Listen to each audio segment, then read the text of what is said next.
time you walk into the room, got me feeling crazy, like my heart boom boom.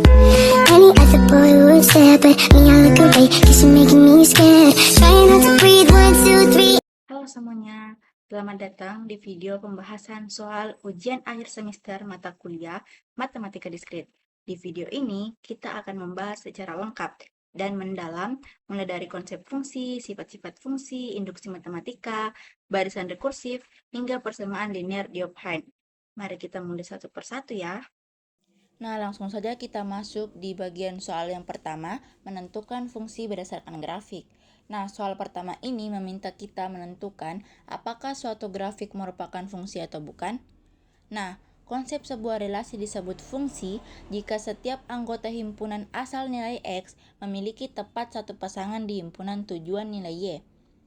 Nah, di sini kita akan menggunakan uji garis vertikal. Tarik garis lurus tegak lurus terhadap sumbu X. Jika garis tersebut memotong garis grafik paling banyak di suatu titik saja, maka itu adalah fungsi. Jika memotong di 2 titik atau lebih, maka itu bukan fungsi. Pembahasannya, grafik A, B, dan D itu adalah fungsi, karena setiap garis vertikal hanya memotong satu titik saja. Artinya, setiap nilai X hanya memiliki satu nilai Y. Dan grafik C dan E itu adalah bukan fungsi, karena grafik C berbentuk parabola terbuka ke samping, grafik E berbentuk lingkaran. Pada keduanya ada nilai X yang memiliki 2 nilai Y, berbeda, bagian atas dan bawah, sehingga garis vertikal memotong 2 titik. Selanjutnya, kita masuk ke soal yang kedua, sifat-sifat fungsi, dan ada 3 istilah utama. Yang pertama, injektif atau satu-satu. Setiap nilai Y hanya berasal dari satu nilai X. Tidak ada 2 X berbeda yang menghasilkan Y yang sama. Yang kedua, surjektif atau sama. Pada semua anggota himpunan tujuan B terpakai, tidak ada yang tersisa. Yang ketiga, bijektif. Fungsi yang sekaligus bersifat injektif dan surjektif. Bagian A, diketahui A sama dengan 1, 2, 3, B sama dengan P, Q, R, S, dan R sama dengan 1P, 2Q, 2R, 3S. Ini bukan fungsi, karena unsur 2 di himpunan A memiliki 2 pasangan sekaligus, yaitu Q dan R. Syarat fungsi adalah satu domain punya tepat satu pasangan. Bagian B, diketahui fungsi f sama dengan z dengan fx sama dengan 2x. Apakah injektif? Ya. Jika fa sama dengan fb, maka 2a sama dengan 2b, a sama dengan b. Jadi, x berbeda pasti hasilnya berbeda. Apakah surjektif? Tidak. Ambil contoh dari y sama dengan 5, agar 2x sama dengan 5, maka x sama dengan 2,5 yang bukan bilangan bulat. Jadi, tidak semua bilangan bulat bisa dihasilkan. Kesimpulannya, fungsi ini hanya injektif. Bagian C, diketahui G sama dengan C, D dengan G sama dengan A1, B2, C3, D1. Apakah injektif? Tidak, karena GA sama dengan 1 dan GD sama dengan 1. Dua unsur berbeda punya hasil yang sama. Apakah surjektif? Ya, semua anggota D sama dengan 1, 2, 3 ada pasangannya. Kesimpulannya yaitu fungsi ini hanya surjektif. Selanjutnya kita masuk di bagian soal yang ketiga, pembuktian induksi matematika. Nah, induksi matematika adalah metode untuk pembuktian pernyataan berlaku untuk semua bilangan bulat positif. Terdiri dari 3 langkah. Yang pertama, langkah basis. Yang kedua, hipotesis induksi. Yang ketiga, langkah induksi. Bagian A, buktikan 3 pangkat 2N ditambah 2 pangkat 2N ditambah 2 habis dibagi 5. Langkah basis, N sama dengan 1, 3 pangkat 2 dikali 1 ditambah 2 pangkat 2 dikali 1 tambah 2 sama dengan 9 ditambah 16 sama dengan 25. Nah, 25 ini habis dibagi 5, jadi itu benar. Hipotesis induksi, asumsikan benar untuk N sama dengan K. Jadi 3 pangkat 2K ditambah 2 pangkat 2K ditambah 2 sama dengan 5M. Dengan M bilangan bulat. Langkah induksi, N sama dengan K ditambah 1. Kita buktikan bentuknya juga habis dibagi 5.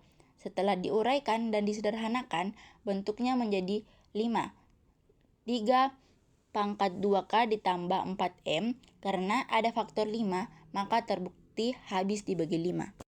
Bagian B, buktikan 2N ditambah 1 lebih kecil dari 2 pangkat N untuk N lebih besar dari 3. Langkah basis N sama dengan 3, ruas kiri sama dengan 2 dikali 3 ditambah 1 sama dengan 7, ruas kanan 2 pangkat 3 sama dengan 8, 7 lebih kecil dari 8 sama dengan benar. Hipotesis induksi, asumsikan 2K ditambah 1 lebih kecil dari 2 pangkat K berlaku untuk N sama dengan K. Langkah induksi N sama dengan K ditambah 1, ruas kiri menjadi 2, K ditambah 1 ditambah 1 sama dengan 2K ditambah 3.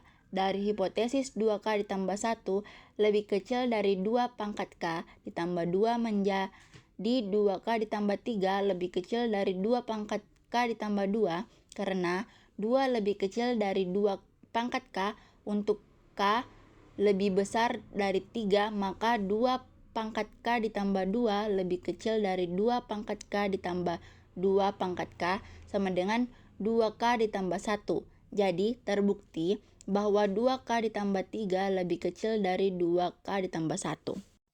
Bagian C, jumlah pangkat 3 bilangan berurutan habis dibagi 9. Langkah basis 1 pangkat 3 ditambah 2 pangkat 3 ditambah 3 pangkat 3 sama dengan 1 tambah 8 tambah 27 sama dengan 36. Nah, 36 ini habis dibagi 9. Hipotesis, asumsikan K pangkat 3 ditambah K tambah 1 pangkat 3 ditambah K tambah 2 pangkat 3 habis dibagi 9. Langkah induksi, untuk N sama dengan K ditambah 1, jumlahnya menjadi K tambah 1 pangkat 3 ditambah K tambah 2 pangkat 3 ditambah K tambah 3 pangkat 3. Selisihnya dengan bentuk hipotesis adalah K ditambah 3 pangkat 3 dikurang K pangkat 3 sama dengan 9K pangkat 2 ditambah 27K ditambah 27 sama dengan 9K pangkat 2 ditambah 3K ditambah 3. Yang jelas habis dibagi 9. Jadi ini terbukti. Selanjutnya, soal yang keempat, barisan rekursif. Nah, barisan rekursif ini adalah barisan yang nilai suku berikutnya ditentukan dari suku sebelumnya. Diketahui, awalnya ada 5 bakteri setiap jam membelah menjadi 2. Definisi Bn sama dengan jumlah bakteri setelah N jam. Basis B0 sama dengan 5 jumlah awal. Rumus rekursif yaitu Bn sama dengan 2 dikali Bn kurang 1. Perhitungannya yaitu jam ke-1 B1 sama dengan 2 kali B0 sama dengan 2 kali 5 sama dengan 10. Jam kedua B2 sama dengan 2 kali B1 sama dengan 2 kali 10 sama dengan 20. Jam ketiga B3 sama dengan 2 kali B2 dikali 2 kali 20 sama dengan 40. Jam keempat B4 sama dengan 2 kali B3 sama dengan 2 kali 40 sama dengan 80. Jadi setelah 4 jam jumlahnya bakteri menjadi 80. Selanjutnya soal yang terakhir, soal yang kelima, persamaan linear Diophantin. Nah, persamaan Diophantin adalah persamaan yang dicari solusi bilangan bulatnya. Syarat solusi ada jika FEB dari koefisien X dan Y membagi habis ruas kanan. Diketahui 312X ditambah 70Y sama dengan 2. Langkah pertama itu, cari FEB dengan algoritma Euclid. 312 sama dengan 4 kali 70 tambah 32. 70 sama dengan 2 kali 32 ditambah 6. 32 sama dengan 5 kali 6 tambah 2. 6 sama dengan 3 kali 2 ditambah 0. FEB sama dengan 2. Karena 2 membagi 2 maka solusinya ada. Langkah kedua, uraikan mundur dapatkan solusi. Didapat salah satu solusi khusus X sama dengan 11, Y sama dengan min 54. Langkah terakhir atau langkah ketiga yaitu hitung Y mod X. Modulo artinya sisa pembagian. Jadi min 54 dibagi 11 sama dengan min 5 dikali 11 sama dengan min 55. Sisanya 1. Jadi Y mod X sama dengan 1. Nah, itulah pembahasan lengkap semua soal. Semoga penjelasannya jelas dan membantu pemahaman kalian. Jika ada penjelasan saya kurang dipahami atau kurang jelas, mohon dimaafkan. Terima kasih. Bye-bye.